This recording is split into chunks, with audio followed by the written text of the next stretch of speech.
செஞ்சி அருகே இருசக்கர வாகனத்தின் மீது அரசு பேருந்து மோதிய விபத்தில் ஒரே குடும்பத்தை சேர்ந்த 3 பேர் உயிரிழந்தனர்.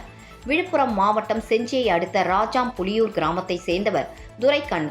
கட்டிட தொழிலாளியான இவர் தனது குடும்பத்துடன் சென்னை மதுரவாயில் வசித்து வந்தார். இந்நிலையில் துக்க நிகழ்வு ஒன்றில் கலந்து கொள்வதற்காக துரைக்கண்ணு தனது மனைவி பச்சையம்மாள், மகள் கோபிகா ஆகியோருடன் இருசக்கர வாகனத்தில் ராஜாம்புலியூருக்கு சென்று கொண்டிருந்தார். அப்போது செஞ்சியை அடுத்த வல்லம் தொண்டி ஆறு அருகே எதிரே வந்த அரசு பேருந்து ஒன்று இருசக்கர வாகனத்தின் மீது மோதியது. இந்த விபத்தில் துரைக்கண்ணு, அவரது மனைவி பச்சையம்மாள், மகள் கோபிகா ஆகிய 3 பேரும் சம்பவ இடத்திலேயே உயிரிழந்தனர். தகவல் அறிந்து வந்த செஞ்சி போலீசார் சடலங்களை மீட்டு உடற்கூறு ஆய்விற்கு முண்டியம்பாக்கம் அரசு மருத்துவமனைக்கு அனுப்பி வைத்தனர். இச்சம்பவம் அப்பகுதியில் சோகத்தை ஏற்படுத்தியுள்ளது.